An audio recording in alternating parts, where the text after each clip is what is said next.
നബി സല്ലല്ലാഹു അലൈഹി വസല്ലമ ഒരിക്കൽ അവിടുത്തെ സഹോദരി ഉമ്മുഹാനി റളിയല്ലാഹു അൻഹയുടെ വീട്ടിൽ കിടന്നുറങ്ങുമ്പോൾ മഹാനായ ജിബ്രീൽ അലൈഹി സ്വലാത്തു വസ്സലാം അദ്ദേഹത്തിൻ്റെ അടുത്ത് വന്നു. എന്നിട്ട് അദ്ദേഹത്തെയും കൂട്ടി ഹിജ്റിലേക്ക് പോയി. അവിടുന്ന് നബി സല്ലല്ലാഹു അലൈഹി വസല്ലമയുടെ ഹൃദയം നെഞ്ച് കീറി ഹൃദയം പുറത്തേക്കെടുത്തു. എന്നിട്ടത് സംസം വെള്ളത്തിൽ കഴുകി തിരിച്ച് അതുപോലെ വെച്ചു. പിന്നീട് സുമ്മ ഊതിയത് ബിദാബത്തിൻ അബിയദ്, ഒരു വെളുത്ത മൃഗത്തെ കൊണ്ടുവരപ്പെട്ടു. ഇസ്മുഹു അൽ ബുറാഖ്, ആ മൃഗത്തിൻ്റെ പേരാണ് ബുറാഖ്. ആ മൃഗത്തിൻ്റെ രൂപത്തെക്കുറിച്ച് റസൂലുള്ളാഹി സ്വല്ലല്ലാഹു അലൈഹി വസല്ലം ഹദീസിൽ പറയുന്നത് ഫൗഖൽ ഹിമാരി വദൂനൽ ബഗൽ, കുതിരയോളം വലുപ്പമുള്ളതുമല്ല കഴുതയോളം ചെറുപ്പമുള്ളതുമല്ല, അതിൻ്റെ രണ്ടിൻ്റെയും ഇടയിലുള്ള ഒരു വലുപ്പമാണ് ബുറാഖ് എന്ന വാഹനത്തിൻ്റെ വലുപ്പമായി നബി സല്ലല്ലാഹു അലൈഹി വസല്ലം പറഞ്ഞു തന്നത്. അതിൻ്റെ വേഗത എത്രയാണെന്ന് ചോദിച്ചാൽ റസൂലുള്ളാഹി സ്വല്ലല്ലാഹു അലൈഹി വസല്ലം പറഞ്ഞു, അതിൻ്റെ ദൃഷ്ടി എത്ര ദൂരം എത്തുമോ ഒരു കാൽവെപ്പ് അത്രയും ദൂരമായിരിക്കും. ദൃഷ്ടിയുടെ വേഗതയിൽ തന്നെ സഞ്ചരിക്കാൻ അതിന് കഴിയും. അതായത് ദൃഷ്ടി എന്ന് പറയുന്നത് പ്രകാശമാണ്. എപ്പോഴാണ് നമുക്ക് കാഴ്ചയുണ്ടാകുന്നത്? നമ്മുടെ കണ്ണിലേക്ക് പ്രകാശം പ്രതിഫലിക്കുമ്പോഴാണ്. യഥാർത്ഥത്തിൽ പ്രകാശ വേഗതയെക്കുറിച്ച് നമ്മൾ ഈ കാലഘട്ടത്തിൽ ചർച്ച ചെയ്തുകൊണ്ടേ ഇരിക്കാൻ. പ്രകാശത്തിന് വേഗത എത്രയാണ്? ഒരു സെക്കൻഡിൽ 3 ലക്ഷത്തിലധികം കിലോമീറ്ററാണ്. ദൃഷ്ടിയുടെ അത്രയും തന്നെ വേഗത ആ മൃഗത്തിനുണ്ട് എന്ന് റസൂലുള്ളാഹി സ്വല്ലല്ലാഹു അലൈഹി വസല്ലം പറയുമ്പോൾ ഈ കാലഘട്ടത്തിൽ നമുക്ക് മനസ്സിലാക്കാൻ കഴിയും അത് പ്രകാശത്തിൻ്റെ വേഗത. അല്ലാഹു ആലം എത്ര ദൂരത്ത് അതിൻ്റെ ദൃഷ്ടി എത്തും എന്നൊന്നും നമുക്കറിയില്ല. എന്തായാലും സഹീഹായ ഹദീസിൽ നബി സല്ലല്ലാഹു അലൈഹി വസല്ലം അതിൻ്റെ വേഗത, അതിൻ്റെ ദൃഷ്ടിയുടെ അത്രയും ദൂരമാണ് ഒന്നാമത്തെ കാൽവെപ്പ് എന്ന് പറഞ്ഞു തന്നിട്ടുണ്ട്. നബി സല്ലല്ലാഹു അലൈഹി വസല്ലം ആ വാഹനത്തിൻ്റെ മുകളിൽ കയറുകയും അന്നത്തെ കാലത്ത് 1 മാസത്തെ വഴിദൂരമുള്ള 1 മാസം യാത്ര ചെയ്താൽ മാത്രം എത്തിച്ചേരുന്ന ജെറൂസലമിലേക്ക് റസൂലുള്ളാഹി സ്വല്ലല്ലാഹു അലൈഹി വസല്ലമ സഞ്ചരിക്കുകയും ചെയ്തു. അതുമായി ബന്ധപ്പെട്ട അതിനെ സൂചിപ്പിക്കുന്ന ആയത്താണ് ഞാൻ തുടക്കത്തിൽ ഓതി വെച്ചത്. അല്ലാഹു പറയുന്നു, സുബ്ഹാനല്ലദീ അസ്റാ ബിഅബ്ദിഹി ലൈലൻ മിനൽ മസ്ജിദിൽ ഹറാം ഇലൽ മസ്ജിദിൽ അഖ്സല്ലദീ ബാറക്നാ ഹൗലഹു ലിനുരിയഹു മിൻ ആയാതിനാ ഇന്നഹു ഹുവസ് സമീഉൽ ബസീർ. ഒരൊറ്റ രാത്രി കൊണ്ട് അങ്ങേയറ്റത്തെ പള്ളിയിലേക്ക് തന്റെ അടിമയെ കൊണ്ട് സഞ്ചരിച്ച അല്ലാഹു എത്രയോ പരിശുദ്ധനാണ്. ആ മസ്ജിദുൽ അഖ്സായുടെ പ്രത്യേകത എന്താണ്? ബാറക്നാ ഹൗലഹു, അതിന്റെ ചുറ്റുമുള്ള ഭാഗത്ത് അല്ലാഹു പ്രത്യേകം ബർക്കത്ത് നൽകിയിരിക്കുന്നു. ഈ യാത്രയുടെ ഉദ്ദേശം എന്താണ്? ലിനുരിയഹു മിൻ ആയാതിനാ, അല്ലാഹുവിന്റെ റസൂലിന് പടച്ചറബിന്റെ അറ്റമില്ലാത്ത ദൃഷ്ടാന്തങ്ങളുടെ, അത്ഭുതങ്ങളുടെ, വ്യത്യസ്തമായ സൃഷ്ടിപ്പിന്റെ കാഴ്ചകൾ കാണിച്ചു കൊടുക്കുന്നതിന് വേണ്ടിയാണ്. ഇന്നഹു ഹുവസ് സമീഉൽ ബസീർ, നിശ്ചയം അല്ലാഹു എല്ലാം കാണുന്നവനും കേൾക്കുന്നവനുമാണ്. ഈ ആയത്തിൽ പടച്ചോൻ എല്ലാം പറഞ്ഞിട്ടുണ്ട്. എവിടേക്കാണ്? ആദ്യം ഇസ്രാ മിഅ്റാജ്, രണ്ട് യാത്രയാണ്. ആദ്യം നടക്കുന്നത് ഇസ്രാ ആണ്. ഇസ്രാഇന്റെ യാത്രയിലാണ് നബി സല്ലല്ലാഹു അലൈഹി വസല്ലം ബുറാഖിൽ യാത്ര ചെയ്യുന്നത്. മിഅ്റാജിന്റെ യാത്രയിൽ ബുറാഖ് ഉപയോഗിക്കുന്നില്ല. ഇസ്രാഇന്റെ യാത്ര എന്ന് പറയുന്നത് ചരിത്രത്തിന് ഒരുപാട് പ്രവാചകന്മാരുടെ ചരിത്രം കൊണ്ട് സമ്പന്നമായ മസ്ജിദുൽ അഖ്സായിലേക്ക്, ബൈത്തുൽ മുഖദ്ദസിലേക്കാണ് റസൂലുള്ളാഹി സ്വല്ലല്ലാഹു അലൈഹി വസല്ലം യാത്ര ചെയ്യുന്നത്. ആ മസ്ജിദുൽ അഖ്സായിൽ എത്തിയപ്പോൾ നബി ബുറാഖിനെ അതിന്റെ പുറത്ത് കെട്ടിയിടുകയും ആ പള്ളിക്കകത്തേക്ക് നബി സല്ലല്ലാഹു അലൈഹി വസല്ലം നമസ്കരിക്കാൻ കയറുകയും ചെയ്തു. 2 റക്അത്ത് അവിടെ നമസ്കരിച്ചു എന്നാണ് ഹദീസിൽ നമുക്ക് കാണാൻ കഴിയുക. ആ 2 റക്അത്ത് റസൂലുള്ളാഹി സ്വല്ലല്ലാഹു അലൈഹി വസല്ലം നമസ്കരിക്കുമ്പോൾ അവിടുത്തെ പിറകിൽ, പ്രവാചകന്റെ പിറകിൽ ആ ഇന്ന് വരെ കടന്നു വന്ന സകല പ്രവാചകന്മാരും 1.25 ലക്ഷത്തോളം അംബിയ മുർസലുകൾ മുഴുവൻ റസൂലുള്ളാഹി സ്വല്ലല്ലാഹു അലൈഹി വസല്ലമയുടെ പിന്നിൽ നിന്ന് നമസ്കരിച്ചു എന്നാണ്. ആ 2 റക്അത്ത് നമസ്കരിച്ചതിന് ശേഷം നബി സല്ലല്ലാഹു അലൈഹി വസല്ലമ തിരിഞ്ഞിരുന്നു. ഇബ്രാഹിം അലൈഹിസ്സലാത്തു വസ്സലാമിനോട് റസൂൽ ചോദിച്ചു, അഖ്ബിർനാ അനിസ്സാഅ, എന്തെങ്കിലും അന്ത്യനാളിനെ കുറിച്ച്, ഖിയാമത്ത് നാളിനെ കുറിച്ച് എന്തെങ്കിലും നമുക്ക് സംസാരിച്ചൂടെ? എന്തെങ്കിലും അതിനെക്കുറിച്ചുള്ള വിവരം നിങ്ങൾക്കുണ്ടോ എന്ന് ഇബ്രാഹിം നബിയോട് ചോദിച്ചു. ഇബ്രാഹിം അലൈഹി സ്വലാത്തു വസ്സലാം മറുപടി പറഞ്ഞു, ലാ അഅലമു ഷൈഅ, എനിക്കൊന്നും അറിയില്ല. യസ്അലൂനക അനിസ്സാഅതി അയ്യാന മുർസാഹാ ഖുൽ ഇന്നമാ ഇൽമുഹാ ഇൻദ റബ്ബി ലാ യുജല്ലിഹാ ലിവഖ്തിഹാ ഇല്ലാ ഹു. അല്ലാഹുവിന്റെ റസൂലേ, അങ്ങയോട് അവർ അന്ത്യനാളിനെ കുറിച്ച് ചോദിക്കുന്നു. അന്ത്യനാളിന്റെ വർത്തമാനങ്ങൾ മുഴുവനുമായി അറിയുന്നവൻ അല്ലാഹു അല്ലാതെ മറ്റാരാണ്? അതിന്റെ അവധിയെക്കുറിച്ച്, അതിന്റെ സംഭവങ്ങളെക്കുറിച്ച്, അതുമായി ബന്ധപ്പെട്ടുണ്ടാകുന്ന പ്രശ്നങ്ങളെക്കുറിച്ചും പ്രയാസങ്ങളെക്കുറിച്ചുമെല്ലാം വ്യക്തമായി അറിയുന്നവൻ അല്ലാഹു അല്ലാതെ മറ്റാരാണ് എന്ന് പരിശുദ്ധ ഖുർആൻ ചോദിച്ചതായി നമുക്ക് കാണാൻ കഴിയും. ഇബ്രാഹിം അലൈഹി സ്വലാത്തു വസ്സലാം പറഞ്ഞു, ലാ അഅലമു ശൈഅ. മൂസാ നബിയോട് ചോദിച്ചു, അങ്ങയ്ക്ക് എന്തെങ്കിലും അറിയുമോ? അദ്ദേഹം പറഞ്ഞു, എനിക്കും ഒരു കാര്യവും അറിയില്ല. ഈസാ നബിയോട് ചോദിച്ചു, ഈസാ നബി പറഞ്ഞു, എനിക്ക് ചില കാര്യങ്ങൾ അറിയാം. അന്ത്യനാളിനെ കുറിച്ചല്ല, അന്ത്യനാളിന്റെ മുന്നേ വരാനിരിക്കുന്ന ചില കാര്യങ്ങളെ കുറിച്ചൊക്കെ എനിക്കറിയാമെന്ന് ഈസാ നബി അലൈഹി സ്വലാത്തു വസ്സലാം മസ്ജിദുൽ അഖ്സായിൽ വെച്ച്, ബൈത്തുൽ മുഖദ്ദസിൽ വെച്ച് പറഞ്ഞു. എന്നിട്ട് അദ്ദേഹം ചില കാര്യങ്ങൾ പറഞ്ഞു കൊടുക്കുകയാണ്. എന്തൊക്കെയാണ് കാര്യങ്ങൾ? ഈ ഭൂമിയിലേക്ക് ഞാനൊരു വരവ് കൂടി വരും. ഞാൻ വരുന്നതിന്റെ മുന്നേ ഈ ഭൂമി മുഴുവൻ ഫിത്നയിലകപ്പെടും. ദജ്ജാലിന്റെ ഫിത്ന കൊണ്ട് ഈ ഭൂമിയിലെ മനുഷ്യന്മാര് മുഴുവനും വല്ലാത്ത ഇടങ്ങേറിലും പ്രയാസത്തിലുമാകും. അള്ളാഹുവിന്റെ അനുമതിയോടെ താങ്കളുടെ ഉമ്മത്തിന് വേണ്ടി ആ ദജ്ജാലിനെ ഞാൻ വധിക്കും. പിന്നീട് ഞാൻ ഈ ലോകം ഭരിക്കും. എന്റെ കാലഘട്ടത്തിൽ യഅജൂജ് മഅജൂജ് എന്ന് പറയുന്ന വലിയ ഫിത്നകൾ ഉണ്ടാകും. അവർ ഈ ലോകം മുഴുവൻ മുച്ചൂടും നശിപ്പിക്കും. അള്ളാഹുവിന്റെ പ്രാർത്ഥനയാൽ, ഞാൻ റബ്ബിനോട് നടത്തുന്ന പ്രാർത്ഥനയാൽ അവരും നശിപ്പിക്കപ്പെടും. ഞാൻ ഇവിടെ മരിക്കും. അങ്ങയുടെ ഉമ്മത്തിൽപ്പെട്ട ഒരു അനുയായിയായി അങ്ങയുടെ ഉമ്മത്തിന്റെ കൂടെ ജീവിക്കാൻ ഒരു വട്ടം കൂടി അള്ളാഹു എന്നെ നിയോഗിക്കും എന്നെല്ലാം ഈസാ നബി അലൈഹി സ്വലാത്തു വസ്സലാം റസൂലുള്ളാഹിക്ക് പറഞ്ഞു കൊടുത്തു എന്നാണ്. ആ ഹദീസാണ് യഥാർത്ഥത്തിൽ അലാമാത്തുൽ ഖിയാമയുടെ അലാമാത്തുൽ കുബ്രായിൽ നമ്മൾ എടുത്തു പറയുന്ന ഹദീസുകൾ എന്ന് നാം മനസ്സിലാക്കേണ്ടതുണ്ട്. അങ്ങനെ ഈ സംസാരങ്ങളൊക്കെ കഴിഞ്ഞു. റസൂലുള്ളാഹി സ്വല്ലല്ലാഹു അലൈഹി വസല്ലമ പള്ളിയിൽ നിന്ന് പുറത്തേക്ക് ഇറങ്ങി. അവിടെ പ്രവാചകന് രണ്ട് കാര്യങ്ങൾ നൽകപ്പെട്ടു, രണ്ട് കാര്യങ്ങൾ കാണിക്കപ്പെട്ടു. ഒന്ന് മദ്യമാണ്, രണ്ട് പാലാണ്. ഇതിലേതാണ് താങ്കൾ തിരഞ്ഞെടുക്കുന്നത് എന്ന് നബി സല്ലല്ലാഹു അലൈഹി വസല്ലമ ചോദിക്കപ്പെട്ടു. പ്രവാചകൻ സല്ലല്ലാഹു അലൈഹി വസല്ലമ അന്ന് പാല് തിരഞ്ഞെടുത്തു എന്നാണ്, മദ്യം തിരഞ്ഞെടുത്തില്ല. ആ കാലഘട്ടത്തിൽ റസൂൽ മിഅ്റാജ് യാത്ര പോകുന്ന സമയത്ത് മദ്യം നിരോധിച്ചിട്ടില്ല. മദ്യം മോശമാണെന്നുള്ള സംസാരം പോലും ഖുർആനിൽ വന്നിട്ടില്ല. അത്തരത്തിലുള്ള ആയത്തുകളൊക്കെ അവതരിക്കുന്നതിന്റെ എത്രയോ മുന്നെയാണ് പ്രവാചകന്റെ ഈ യാത്ര. പക്ഷെ റസൂലുള്ളാഹ് ആ മദ്യം തിരഞ്ഞെടുക്കാതെ പാല് തിരഞ്ഞെടുത്തു. അപ്പോൾ ജിബ്രീൽ അലൈഹി സ്വലാത്തു വസ്സലാം പറഞ്ഞു, ഹിയൽ ഫിത്ര അല്ലതി അൻത അലൈഹാ വ ഉമ്മതക്. താങ്കൾ തിരഞ്ഞെടുത്തിരിക്കുന്നത് പ്രകൃതിയാണ്, സംശുദ്ധിയാണ്. ആ സംശുദ്ധിയിലും പ്രകൃതിയിലുമായിരിക്കും താങ്കളും താങ്കളുടെ ഉമ്മത്തും എന്നും ഉണ്ടാവുക എന്ന് ജിബ്രീൽ അലൈഹി സ്വലാത്തു വസ്സലാം പറഞ്ഞു കൊടുത്തു. ആ പള്ളിക്ക് പുറത്തു നിന്ന് റസൂലുള്ളാഹി സ്വല്ലല്ലാഹു അലൈഹി വസല്ലമ യാത്ര തുടങ്ങുകയാണ്. എവിടേക്കുള്ള യാത്ര? അള്ളാഹുവിന്റെ അനന്യമായ, തുല്യതയില്ലാത്ത ഈ പ്രപഞ്ചത്തിന്റെ അപ്പുറത്തേക്കുള്ള അവന്റെ സൃഷ്ടിപ്പിനെ കുറിച്ച്, ഈ പ്രപഞ്ചാതീതമായ അവന്റെ കഴിവിനെ കുറിച്ചെല്ലാം പടച്ചവൻ റസൂലിനെ കാണിച്ചു കൊടുത്ത ആ യാത്രയിലേക്ക് ജിബ്രീൽ അലൈഹി സ്വലാത്തു വസ്സലാം റസൂലുള്ളാഹി സ്വല്ലല്ലാഹു അലൈഹി വസല്ലമയും കൊണ്ട് യാത്ര പോവുകയാണ്. ഒന്നാമത്തെ ആകാശത്തെത്തി. ആ ഒന്നാമത്തെ ആകാശത്തിന്റെ പറാവുകാരനായ മലക്കിന്റെ അനുമതിയോടുകൂടി ഒന്നാമത്തെ ആകാശത്തിൽ കയറിയപ്പോ റസൂലുള്ളാഹി സ്വല്ലല്ലാഹു അലൈഹി വസല്ലം അവിടെ കാണുന്നത് മഹാനായ ആദം അലൈഹി സ്വലാത്തു വസ്സലാമിനെയാണ്. ജിബ്രീൽ പറഞ്ഞു കൊടുത്തു, മുഹമ്മദ്, ഇത് താങ്കളുടെ ബാപ്പയാണ്, ആദമാണ്. സല്ലിം അലൈ, അദ്ദേഹത്തോട് സലാം പറയുക. അസ്സലാമു അലൈക്കും. റസൂൽ സലാം പറഞ്ഞു. വഅലൈക്കുമുസ്സലാം യാ ഇബ്നി സ്വാലിഹ് വന്നബി സ്വാലിഹ്.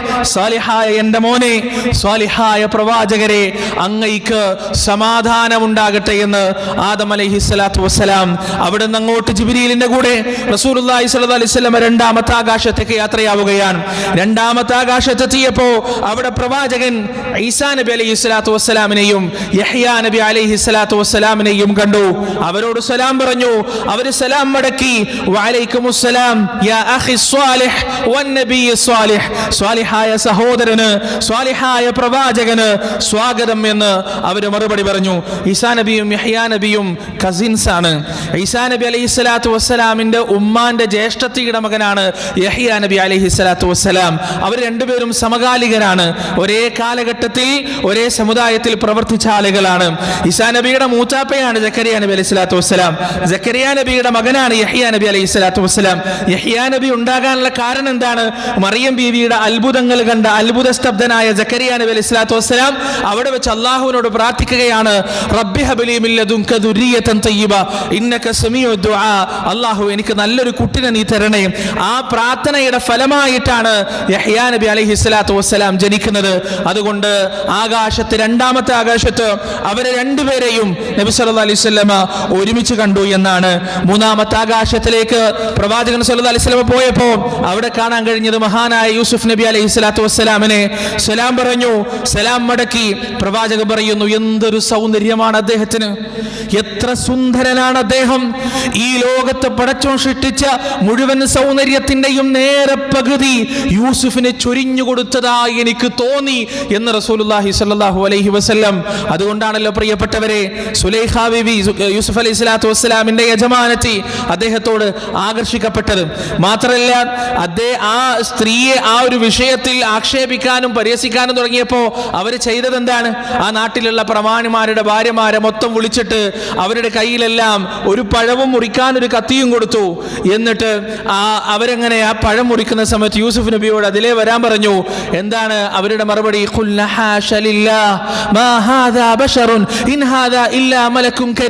യൂസുഫ് നബിയുടെ സൗന്ദര്യം കണ്ടിട്ട് അവർ പറഞ്ഞതാണ്, ഇതെന്തൊരു മനുഷ്യനാണ്, ഇത് മനുഷ്യനൊന്നുമല്ല, ഇതെന്തോ മലക്കോ മറ്റെന്തോ ആണ്, മനുഷ്യനൊന്നുമല്ല.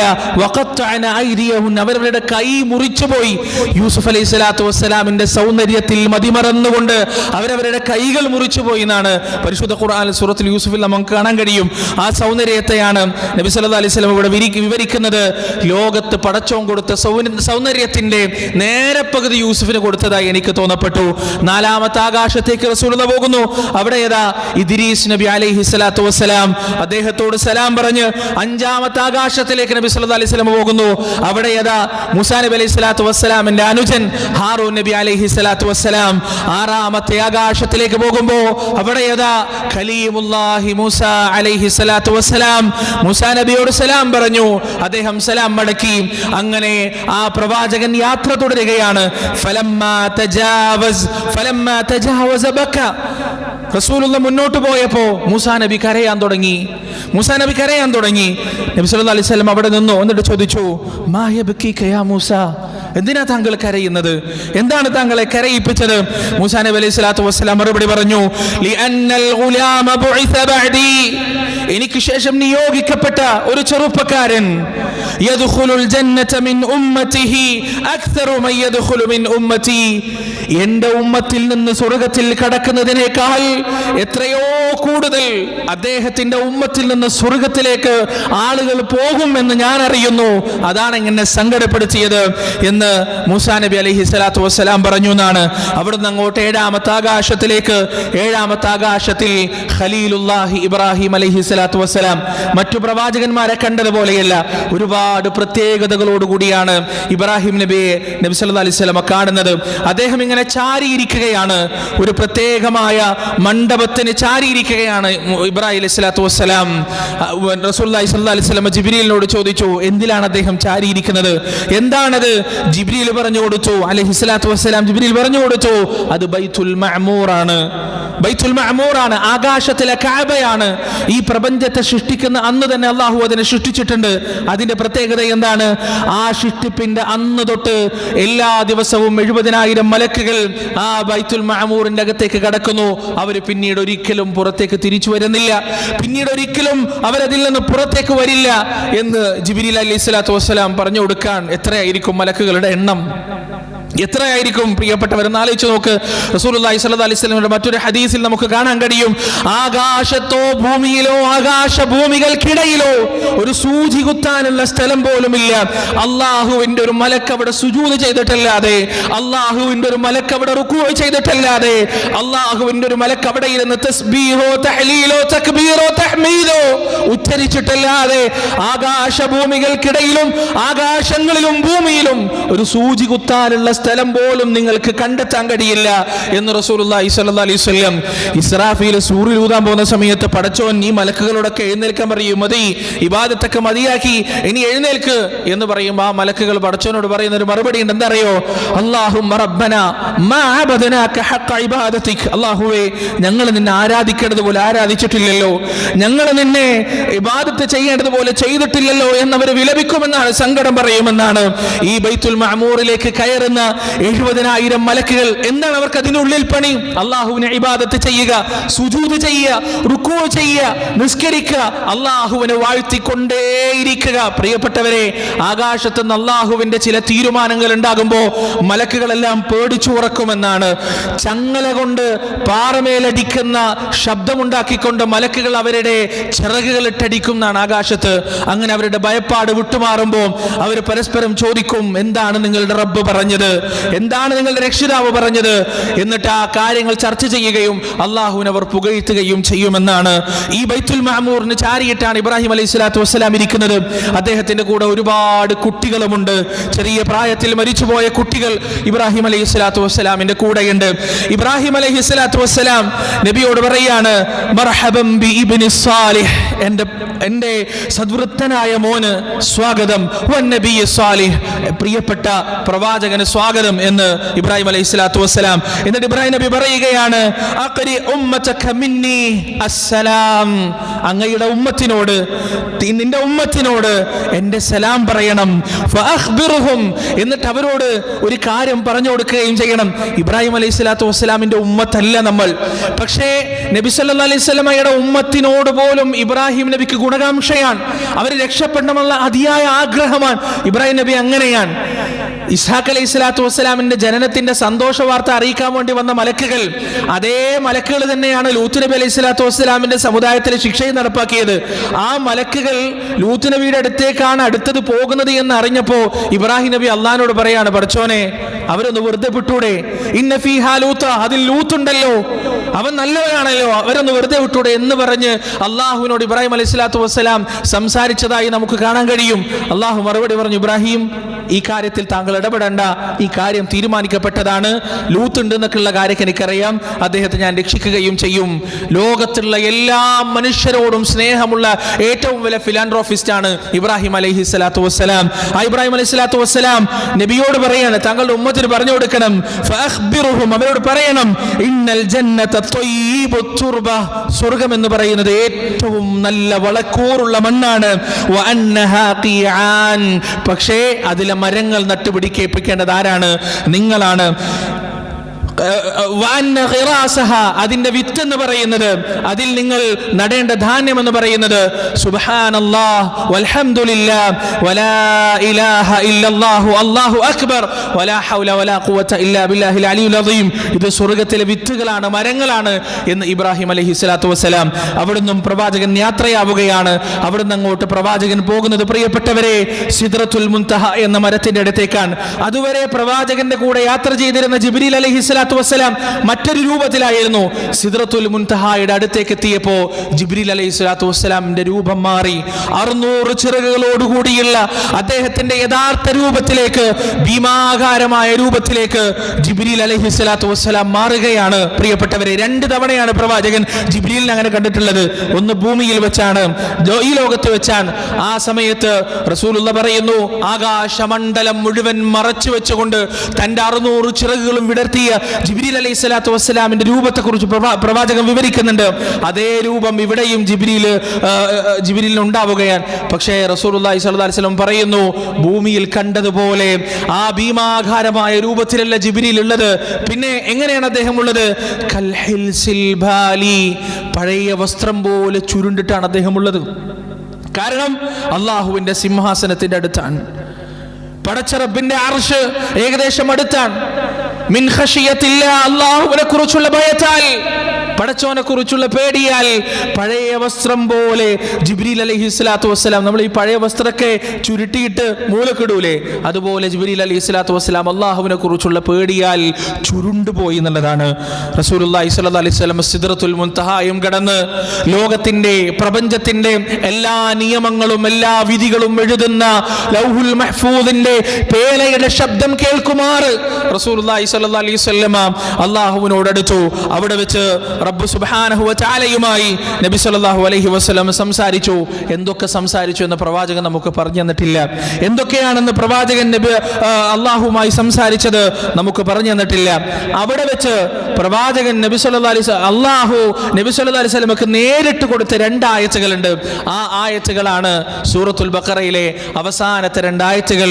ആമന റസൂലു ബിമാ ഉൻസില ഇലൈഹി മിർ റബ്ബിഹി വൽ മുഅ്മിനൂൻ കുല്ലുൻ ആമന ബില്ലാഹി വ മലായികതിഹി വ കുതുബിഹി വ റസൂലിഹി. അതിനുശേഷമുള്ള 2 ആയത്തുകൾ അല്ലാഹു സുബ്ഹാനഹു വ തആല നേരിട്ട് കൊടുത്തു. ആ ആയത്തിന് വലിയ ഫضലുണ്ട്. ആരെങ്കിലും ഈ 2 ആയത്തുകൾ പാരായണം ചെയ്യുകയാണെങ്കിൽ അവർക്ക് പിശാചിൽ നിന്ന് സംരക്ഷണം നൽകപ്പെടും. അവൻ ആ 2 ആയത്തുകൾ മതിയാകുന്നതാണ് എന്ന് റസൂലുള്ളാഹി സ്വല്ലല്ലാഹു അലൈഹി വസല്ലം. അവിടെ വെച്ചാണ് അല്ലാഹു സുബ്ഹാനഹു വ തആല റസൂലുള്ളാഹി സ്വല്ലല്ലാഹു അലൈഹി വസല്ലമയുടെ കയ്യിലേക്ക് 50 വഖ്ത് നിസ്കാരം കൊടുക്കുന്നത്. നമ്മൾ പണ്ട് തൊട്ടേ ഒരുപാട് തവണ കേട്ടതാണ് 50 വഖ്ത് നിസ്കാരം. റസൂൽ ഒന്നും പറഞ്ഞില്ല. ആ 50 വഖ്ത് നിസ്കാരവും സ്വീകരിച്ചിട്ട് പ്രവാചകൻ ഭൂമിയിലേക്ക് യാത്രയായി, ഈ ലോകത്തേക്ക് യാത്രയായി. ആ 50 വഖ്തും കൊണ്ട് ഒന്നാനാകാശവും കടന്ന് പടച്ചവൻ ദുനിയാവിലേക്ക് വന്നിട്ടുണ്ടെങ്കിൽ എന്താ അവസ്ഥ? 50 ഹരിക്കണം 24 നിങ്ങളൊന്ന് കൂട്ടി വെക്ക്. അരമണിക്കൂർ വരെ ഉണ്ടാവില്ല 2 നിസ്കാരത്തിനിടയിൽ. 25 മിനിറ്റാണ് ഉണ്ടാവുക. ഓരോ 25 മിനിറ്റ് കൂടുമ്പോൾ നിസ്കാരം. ആരാ സ്വർഗത്തിൽ പോവുക? ഫർദ് നിസ്കാരാണ്, സുന്നത്ത് നിസ്കാരമല്ല. ആരാണ് സ്വർഗത്തിൽ പോവുക? ആരും സ്വർഗത്തിൽ പോവില്ല. മൻ തറകഹ ഫഖദ് കഫർ. ആരെങ്കിലും ആ നമസ്കാരം ഒഴിവാക്കിയാൽ അവൻ കുഫറിലേക്ക് പോയി എന്നാണ്, അവൻ കാഫിറായി എന്നാണ്. സഹിഹായ ഹദീസാണ്. ആരാ കാഫിറാവാതിക്കുക? ആർക്കും അങ്ങനെ നിസ്കരിക്കാൻ കഴിയുക? അങ്ങനെ റസൂലുള്ളാഹി സ്വല്ലല്ലാഹു അലൈഹി വസല്ലം അതും കൊണ്ട് ഇങ്ങനെ തിരിച്ചു വരുമ്പോൾ 6ാമത്തെ ആകാശത്ത് വെച്ച് മൂസാ നബി ചോദിച്ചു, മുഹമ്മദ് എന്താണ് താങ്കൾക്ക് കിട്ടിയത്? മൂസാ നബിയോട് വലിയ കടപ്പാടുണ്ട് ഈ ഉമ്മത്തിന്, എനിക്കും നിങ്ങൾക്കും എല്ലാം. മൂസാ നബി ചോദിച്ചു എന്താ കിട്ടിയത്? അദ്ദേഹത്തിന് അറിയാം അള്ളാഹുമായി സംസാരിച്ചാൽ എന്തെങ്കിലും ഒരു സമ്മാനം കൊടുക്കും. കാരണം മൂസാ നബിയും സംസാരിച്ചിട്ടുണ്ട് സീനാ പർവ്വതത്തിൽ വെച്ച്. നബി സല്ലല്ലാഹു അലൈഹി വസല്ലം പറഞ്ഞു സമ്മാനം കിട്ടിയിട്ടുണ്ട് 50 വഖ്ത് നിസ്കാരം. മൂസാ നബി അലൈഹി സ്വലാത്തു വസ്സലാം പറഞ്ഞു, മുഹമ്മദ് ഇന്ന ഉമ്മതക ലാ തസ്തതിഉ 50 സ്വലാത്തൻ കുല്ല യൗം. എല്ലാ ദിവസവും 50 വഖ്ത് നിസ്കരിക്കാൻ താങ്കളുടെ ഉമ്മത്തിന് പറ്റൂല കേട്ടോ. താങ്കളുടെ ഉമ്മത്തിന് അത് സാധിക്കില്ല. ഫഅർജി ഇലാ റബ്ബിക്. താങ്കളുടെ രക്ഷിതാവിലേക്ക് താങ്കൾ മടങ്ങുക. ഫസ്അൽഹു തഖ്ഫീഫ ലി ഉമ്മതിക്.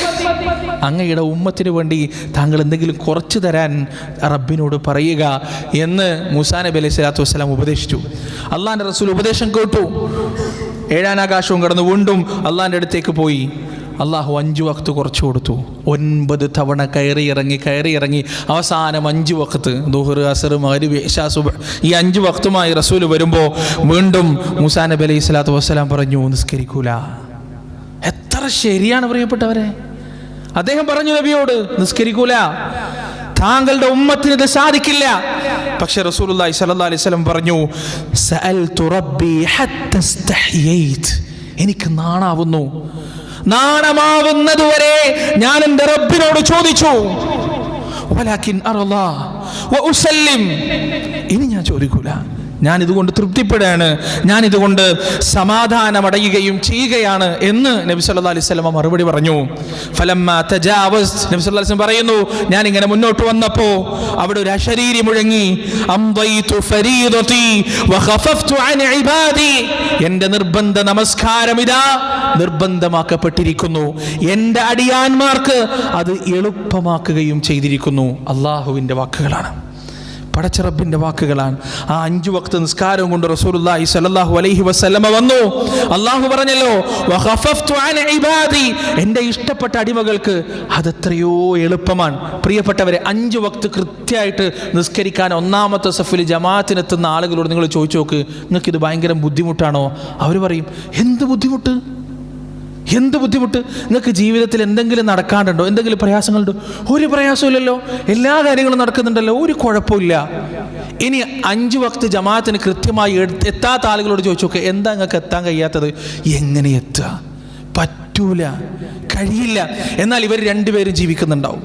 ഇവർക്ക് രണ്ടുപേർക്കും ജീവിതത്തിൽ ഇടപാടുകൾ ഉണ്ടാവും, ഇവർക്ക് രണ്ടുപേർക്കും ജീവിതത്തിൽ കച്ചവടങ്ങൾ ഉണ്ടാവും, ഇവർക്ക് രണ്ടുപേർക്കും ജീവിതത്തിൽ തിരക്കുകൾ ഉണ്ടാവും. ഒരാൾ അള്ളാഹുവിനെ ഇഷ്ടപ്പെട്ടുകൊണ്ട് നിർബന്ധ ബുദ്ധിയോടുകൂടി ജമാഅത്തിനെത്തണം, കൃത്യമായി നമസ്കരിക്കണമെന്ന് തീരുമാനിച്ചു വന്നാൽ അള്ളാഹു അയാൾക്ക് ഇത് എളുപ്പമാക്കി കൊടുക്കുക തന്നെ ചെയ്യും, യാതൊരു സംശയവുമില്ല. അങ്ങനെ റസൂലുള്ളാഹി സ്വല്ലല്ലാഹു അലൈഹി വസല്ലമ മിഅ്റാജ് യാത്ര കഴിഞ്ഞ് സുബ്ഹ് നമസ്കാരത്തിന് ബാങ്ക് വിളിക്കുന്നതിൻ്റെ ആ സമയത്തിന് മുന്നേ നബി സല്ലല്ലാഹു അലൈഹി വസല്ലമ ഉമ്മു ഹാനി റളിയല്ലാഹു അൻഹുവിൻ്റെ വീട്ടിലേക്ക് തന്നെ തിരിച്ചെത്തിയതാണ്. അള്ളാഹു സുബ്ഹാനഹു വ തആല പ്രവാചകന്റെ ഈ യാത്രയിൽ കാണിക്കപ്പെട്ട ഒട്ടനവധി ദൃഷ്ടാന്തങ്ങളിൽ സംശയം മനസ്സുകളിലില്ലാതെ വിശ്വസിക്കാനുള്ള ഒരു ഈമാനിൻ്റെ ഹൃദയവും മനസ്സും നമുക്ക് നൽകുമാറാകട്ടെ. അവിടുന്ന് നമുക്ക് കാണിച്ചു തന്ന, പറഞ്ഞു തന്ന വലിയ വലിയ ഗുണപാഠങ്ങൾ ജീവിതത്തിൽ പകർത്താൻ റബ്ബ് സുബ്ഹാനഹു വ തആല നമുക്കേവർക്കും തൗഫീഖ് നൽകുകയും ചെയ്യുമാറാകട്ടെ. വനസ്തഗ്ഫിറുല്ലാഹ ലി വലക്കും വഅൻ ജമീഇൽ മുസ്ലിമീന അജ്മഈൻ വനസ്തഗ്ഫിറൂഹു ഇന്നഹു ഹുവൽ ഗഫൂറുർ റഹീം.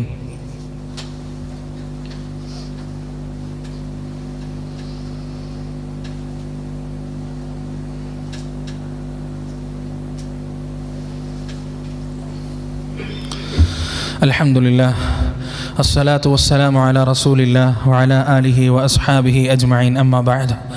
യാ അയ്യുഹല്ലദീന ആമനു തഖുല്ലാഹ ഹഖ്ക തുഖാതിഹി വലാ തമൂതുന്ന ഇല്ലാ വഅൻതും മുസ്ലിമൂൻ. ഒരിക്കൽ കൂടി അള്ളാഹുവിനെ സൂക്ഷിച്ച് ജീവിക്കണേ എന്ന് സ്വന്തത്തോടും നിങ്ങളോടും വസിയത്ത് ചെയ്യുകയാണ്. പ്രിയപ്പെട്ടവരെ, ഈ ഇസ്രാ മിഅ്റാജ് യാത്ര എന്ന് പറയുന്നത് ഈമാനിൻ്റെ വലിയ പരീക്ഷണമാണ്. ഇത് പറയുമ്പോൾ ചില ആളുകൾ ഇത്രയൊക്കെ വേണോ, ഇങ്ങനെയൊക്കെ ഉണ്ടോ എന്നൊക്കെ മുഖം ചുളിച്ചിട്ടും അതുപോലെ സൗണ്ടിൻ്റെ ടൂണ് മാറ്റിയിട്ടൊക്കെ സംസാരിക്കാൻ നമുക്ക് കാണാൻ കഴിയും. ഈ വാർത്ത കേട്ടപ്പോൾ അബൂബക്കർ സിദ്ദീഖ് റളിയല്ലാഹു അൻഹു എങ്ങനെ പ്രതികരിച്ചുവോ അതുപോലെ ആയിരിക്കണം നമ്മുടെ പ്രതികരണം. അങ്ങനെ പ്രതികരിക്കാൻ നമുക്ക് കഴിയുന്നില്ലെങ്കിൽ നമ്മുടെ ഈമാനിന് പുഴുക്കുത്തുണ്ട്, നമ്മുടെ ഈമാനിന് പ്രശ്നമുണ്ട്. പ്രിയപ്പെട്ടവരെ, റസൂൽ ഇങ്ങനെ ആകാശത്തേക്ക് കയറിപ്പോയി. ഒന്നാമത്തെ ആകാശം, രണ്ടാമത്തെ ആകാശം, മൂന്നാമത്തെ ആകാശം, അതുപോലെ തന്നെ ബുറാഖ് എന്ന് പറഞ്ഞ വാഹനം, കണ്ണെത്തുന്ന ദൂരത്ത് കൈയെത്തുന്ന ബുറാഖിൻ്റെ വാഹനം, അതുപോലെ തന്നെ ഇങ്ങനെ പ്രവാചകന്മാരൊക്കെ മുഴുവനും കാണുക. ഇതൊക്കെ എങ്ങനെ സംഭവിക്കുമെന്ന് നമ്മുടെ യുക്തി കൊണ്ട് നമ്മളിങ്ങനെ അനലൈസ് ചെയ്യാൻ നിന്നാൽ ഒരെത്തും പൊടി നമുക്ക് കിട്ടൂല. കാരണം നമ്മുടെ യുക്തി പരിമിതമാണ്. ഈ നടന്ന കാര്യങ്ങളെല്ലാം പ്രപഞ്ചാതീതമാണ്. അള്ളാഹുവാണ് ഈ പ്രപഞ്ചത്തിൻ്റെ നിയമത്തെ ഉണ്ടാക്കിയത്.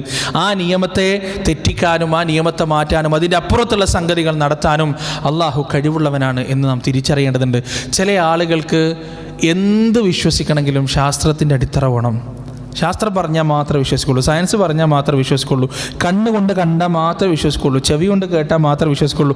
അതിൻ്റെ അപ്പുറത്ത് പറയുന്നതെല്ലാം കള്ളമാണ്, ഇല്ലാത്തതാണ് എന്ന് വാദിക്കുന്ന ആളുകളുണ്ട്. ആ വിഭാഗം ആളുകളിൽ നമ്മളൊരിക്കലും പെട്ടുപോകാൻ പാടില്ല. ഇപ്പോൾ ഈച്ചയുടെ വിഷയം ഉണ്ടല്ലോ, ഈച്ചയെ നബി സല്ലല്ലാഹു അലൈഹി വസല്ലം പറഞ്ഞത്, നിങ്ങളുടെ പാനീയത്തിലേക്ക് ഈച്ച വീണ് കഴിഞ്ഞാൽ ആ ഈച്ചയെ നിങ്ങൾ ഒന്നുകൂടി ആ പാനീയത്തിലേക്ക് മുക്കുക, എന്നിട്ട് അതിനെടുത്ത് കളഞ്ഞ് നിങ്ങൾക്ക് ആ പാനീയം ഒരു കുഴപ്പമില്ലാതെ കുടിക്കാം എന്ന് നബി സല്ലല്ലാഹു അലൈഹി വസല്ലം പറഞ്ഞപ്പോൾ ഈ ഉമ്മത്തിൻ്റെ ഉള്ളിൽപ്പെട്ട മുഅ്തസിലിയാക്കൾ തന്നെ അതിനെ കളിയാക്കിയിട്ടുണ്ട്. ഈച്ചനെ മുക്കിയിട്ട് ഈച്ച ജ്യൂസ് കുടിക്കാന്ന് പറഞ്ഞ ആളുകൾ വരുന്നുണ്ട്. അവരൊക്കെ ഇങ്ങനെ മൂക്കത്ത് വരല് വെക്കാൻ. ഇപ്പം അവർ ആ ഹദീസ് എടുത്ത് നടക്കാൻ. എന്താ സംഭവം? ഈച്ചയുടെ ശരീരത്തിലുണ്ടാകുന്ന വിഷത്തിൻ്റെ ആൻറ്റിബോഡി അതിൻ്റെ ശരീരത്തിൽ തന്നെയുണ്ട് എന്ന് ശാസ്ത്രം കണ്ടെത്തി. വളരെ വ്യക്തമായി സയൻസ് അത് തെളിയിച്ചു. അപ്പം ഇവർക്ക് ബോധ്യമായി. അപ്പം ഇവർ ഇതേ ഹദീസ് എടുത്ത് നടക്കുക ഇസ്ലാമിനെ തെളിയിക്കാൻ വേണ്ടിയിട്ട്. കുറച്ചു മുമ്പ് ഇത് നിഷേധിച്ച ആളുകൾ ഈ ഹദീസ് എടുത്തിട്ട് ഇപ്പോൾ ഇസ്ലാമിൻ്റെ ദൃഷ്ടാന്തം, ഹദീസിൻ്റെ ദൃഷ്ടാന്തം എന്നൊക്കെ പറഞ്ഞിട്ട് നടക്കുക. ആ വിഭാഗത്തിൽ നമ്മൾ പെട്ടുപോകാൻ പാടില്ല. പ്രിയപ്പെട്ടവരെ, ശാസ്ത്രം മാറും, ചിന്തകൾ മാറും, യുക്തികൾ മാറും. കാരണം എല്ലാം പരിമിതമാണ്. പക്ഷെ അള്ളാഹുവിൻ്റെ അറിവ് ഒരിക്കലും പരിമിതമല്ല, അവൻ്റെ കഴിവുകൾ ഒരിക്കലും പരിമിതമല്ല. അതിന് യാതൊരു പരിധിയുമില്ല. ആ പരിമിതിയില്ലാത്ത അള്ളാഹുവിൻ്റെ അറിവിൽ വിശ്വസിക്കുക, അവൻ്റെ കഴിവിൽ വിശ്വസിക്കുക. റബ്ബ് സുബ്ഹാനഹു വ തആല 100% വിശ്വാസികളായി ജീവിക്കുന്ന ഭാഗ്യവാന്മാരുടെ കൂട്ടത്തിൽ നമ്മേവരെയും ഉൾപ്പെടുത്തുമാറാകട്ടെ. നാഥാ, ഞങ്ങളുടെ ജീവിതത്തിൻ്റെ രഹസ്യവും പരസ്യവും നീ ഒരുപോലെ സംശുദ്ധമാക്കി തരണേ റബ്ബേ. ജീവിതത്തിൻ്റെ എല്ലാ മേഖലകളിലും നിന്നെ ഭയന്നുകൊണ്ട്, നിന്നെ അനുസരിച്ചുകൊണ്ട്, നിനക്ക് കീഴ്പ്പെട്ടുകൊണ്ട് ജീവിക്കുന്ന ഭാഗ്യവാന്മാരുടെ കൂട്ടത്തിൽ ഞങ്ങളെ നീ ഉൾപ്പെടുത്തണേ നാഥാ. അവസാനം നിന്നിലേക്ക് മടക്കി വിളിക്കുമ്പോൾ നാവ് കൊണ്ടും ഹൃദയം കൊണ്ടും ലാ ഇലാഹ ഇല്ലല്ലാഹ് എന്ന വഹദാനിയത്തിൻ്റെ കലിമ ഉച്ചരിച്ചുകൊണ്ട് നിന്നിലേക്ക് മടങ്ങി വരാൻ ഞങ്ങൾക്ക് നീ തൗഫീഖ് നൽകണേ അല്ലാഹ്.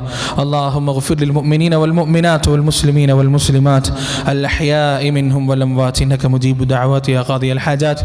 റബ്ബനാ ളലംനാ അൻഫുസനാ വഇൻ ലം തഗ്ഫിർ ലനാ വതർഹംനാ ലനകൂനന്ന മിനൽ ഖാസിരീൻ. റബ്ബനാ ആതിനാ ഫിദ് ദുനിയാ حسنة وفي الآخرة حسنة وقنا عذاب النار.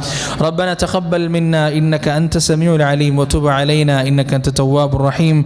وصلى الله على نبينا محمد وعلى آله وأصحابه ومن تبعهم بإحسان إلى يوم الدين.